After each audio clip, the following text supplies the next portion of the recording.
Revenue అధికారులు ఆకస్మిక దాడులు చేశారు. కర్నూలు జిల్లా ఎమికనూరులో తనిఖీలు చేపట్టారు. భారీగా గ్యాస్ సిలిండర్లు స్వాధీనం చేసుకున్నారు.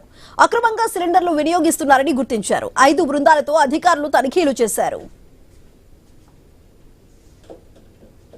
డిస్ట్రిబ్యూటర్స్ దగ్గర పనిచేసే కొంతమంది డెలివరీ బాయ్స్ కూడా కావాలని హోటల్స్ కి ఈ డొమెస్టిక్ సిలిండర్స్ ని అనాథరైజ్డ్ గా సప్లై చేస్తున్నారన్న సమాచారంతో ఈ దాడులు నిర్వహించడం జరిగింది.